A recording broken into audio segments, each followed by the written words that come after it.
Okay, members and friends, this is day 5.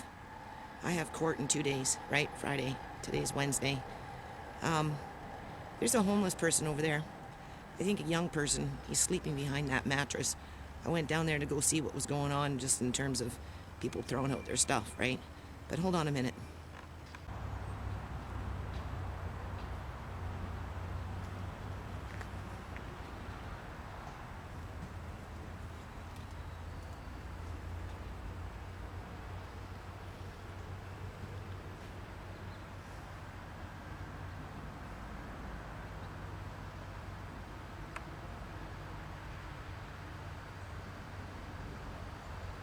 This can't be good for anybody. It's dry. Huh? It's dry. It sucks? No, it's dry. It's dry? Yeah. Well, it's dry. I'm videotaping this so you don't have to show your face, eh? I think this is important. Are you a young person? No, I'm about 50. You're 50. 47. 47, okay, so you're not so young. No. No. But it's dry. Yeah. Your feet look a little wet. What's that? Just getting out of the rain. Just getting out of the rain, eh? Lack of housing in Surrey, huh? Yeah. Yeah, that's what it is, isn't it? Very much so. Very much so. I know. And they don't address it. I know. I know. Not very well anyways. No. Well, no, because what they do is they take down the old hotels, Yeah.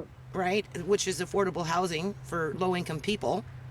And they don't build New ones. new ones. That's right. Or they don't even take old buildings like apartments and convert them into like a social type housing, right? That's affordable for single people. I know. Because most of the apartments, they're like, for a 2-bedroom, you're looking at what, $900, $900? I think now for a 2-bedroom. Yeah, Very expensive. yeah. 3 bedrooms are going at 12, and they did that purposely to push out, poor people, right? Yeah, which is... And then what happens is you got families with no, hold on a minute, because I'm putting this under the Ministry of Children and Family Development, because what happens is with these apartments, they jack up the rent. Like I moved into an apartment, it was a 3-bedroom. When I moved in, it was $800. When the BC Liberals took off the rental caps, within 2 years it jumped up to almost $1,120. Yeah. So that's like a $300 increase, right? Which they don't accommodate for. Which they don't accommodate financially for. That's right. And then what happens is you get families with 2, 3, 4 kids. I had 5. And at one point, all my kids were with me near the end of that apartment. Wow. Yeah, I know. That was pretty zooey, right? And the apartment decided to do some renovations and started ripping out the windows to boot too, right? It was like crazy. But anyway, the point is what happens is these families then become subject to ministry scrutiny. Yeah. In terms of all of a sudden the parents can't provide adequate space for the children because they can't afford to pay, $1,700, $2,000 a month for rent for a 5-bedroom, because that's basically what happens. So, in terms of, What convenient is that, eh? well, it's crooked. Yeah, I know. It's crooked because it puts a lot of stress on families and it tears families apart. Yeah. But what it does is it feeds a middle class income to supplement their households with, foster care children and the court system and social workers and all this other crap, right? And even when you can provide, like I live over there in that house with that rabbit hutch, and my grandson was apprehended from the Ministry of Children and Family Development because my daughter, has a history with, struggling with drug addiction in the past, right? And in the end, though, it was the social worker that kicked my daughter out. Check this one out. Kicked my daughter out on December 11th. Now, she's a recovering addict that's on methadone. Did very well for 2.5 years. You might even know my daughter, Sierra. Yeah. Yeah, you know Sierra? Yeah. Okay, so you remember when she was doing good with the baby? You betcha. Yeah, well, look at her now. Yeah. Look at her now. And 6 months later, what have they done for me? Nothing. They've done nothing. They put my grandson into foster care. And, are they thinking about, what are they thinking about? Are they thinking about you? No. No. Are they thinking that what their behavior is doing right now to my grandson at age less under 3 years old might not influence his future to be where you are in, 40 years from now? You betcha. Well, yeah, because they took him away from a loving home. You walk by my house. I mean, sure, it's kind of scraggly looking right now because I haven't cut the grass in a couple of weeks. It's okay. But, we've been there for 3.5 years, and so the point I'm trying to say is even when you can provide a household right? For the children, you know, still not measuring up. So whether they're in apartments that they can't afford, or whether they're in houses that, you know, you're just trying to maintain on as a, you know, low income family, just trying to, you know, not fall through the cracks, they still find a way to come in and disrupt that. You know, just like with you people in your age group, there's no housing out there. No. They want my daughter to live on her own. First of all, she needs the support of her family. She does better when she has the support of the family. We already have proof of that. Doesn't everybody? Doesn't everybody? Exactly. Doesn't everybody? That's right. So they want her to live on her own, though.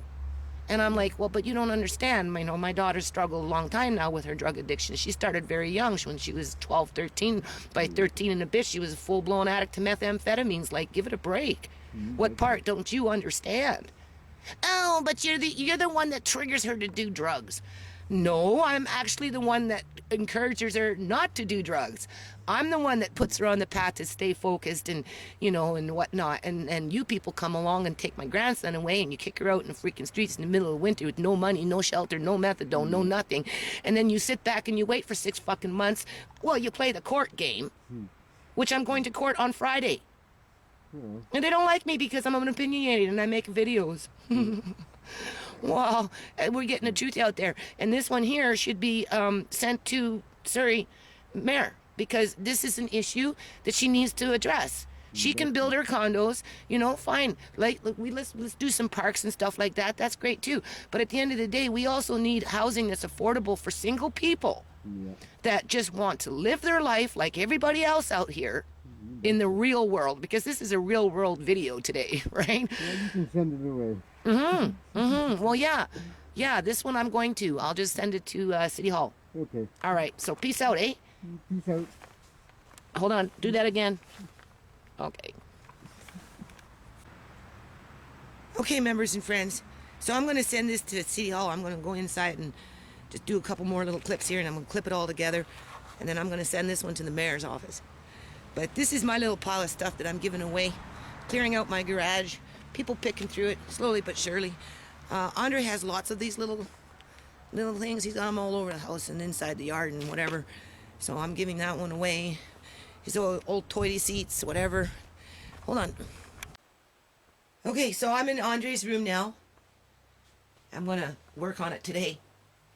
Right, as you can see, this is Andre's room. He's got a few more of those little things in there. Right. I'm gonna clean the fish tank. Nobody plays the piano anymore.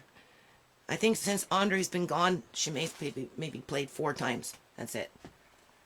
I have a new one of these dream catchers.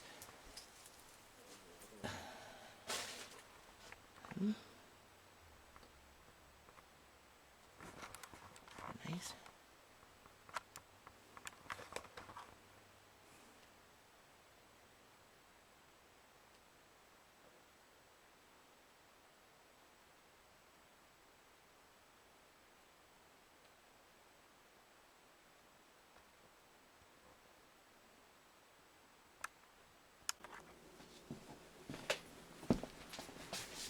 Okay, members and friends, I'm going to keep this quick, short. I feel like I should be wearing my Marex hat right now, but I don't want to go into my room. I have to lock my door and, you know, hunt for it, right? So anyway, this video here, as I'm putting them all together, right, with that interview with the fellow out there, and I'm going to send this to the mayor's office in the city of Surrey, British Columbia, Canada, because this is an issue that I've spoken on many, many times in the past. And, you know, again, like, has a social worker planted a garden? You know, has she gone out there and done anything for the homeless people? You know, outside of adding to the problem in terms of kicking my daughter out into the streets and making her homeless instantly. But this warrants, you know, something on a wipeout board where people can actually visually see the numbers and the calculation. Now that takes work and time. Got to do a little research and all this stuff. And right now, as you can see, I'm walking you through my day, right? I'm quite busy. I'm in the process of starting now to clear out my garage. What's not going to be taken in a couple of days will be bagged up and then dropped off at a thrift store, right? Uh, but in terms of housing and homelessness and the Ministry of Children and Family Development, because that person out there could have very well been a youth, and as you heard, people are still living in the bush. Well, actually, I talked to him after the fact, but you know, that's just a fact of life, right? In terms of homelessness and where people camp down. And the fellow that I was talking to still agrees that this, you know, should be a park. But I told him in terms of my nonprofit, it's too complicated for me at this point in my life to sit there and, you know, write out all this stuff and then, you know, try and connect with the owner. And then even if the owner agreed, you know, you got to take it to the city and blah, blah, blah. And, you know, and there's like still lots of potential that could be done there. But at the end of the day, let's just stay focused with the humans that live in this community. And social housing is still a big one in Surrey. And even when you can provide a home environment for your, you know, family members in terms of children, whether they're, you know, they're your grandchildren, like my grandchild in my case, or, you know, a parent like the mother living here with her son, you know, that still doesn't meet the expectations of a social worker. So I'm just going to upload this as is, and it's just all food for thought right now at this point. Okay, outside of, you know, day number 5, which I did 1 load of laundry yesterday, so that was 1,000 pounds I just lifted, plus I started clearing out the garage, so you could probably factor in another 800 to 1,000 pounds, so that's 2,000 pounds of weight that I lifted yesterday. Today I'm still probably at some point going to do at least 1 more load of laundry, so that would be a guaranteed 1,000 pounds of weight that I'm going to lift today. and it's one day at a time, and I got 2 more days before court to see if my grandson comes back home.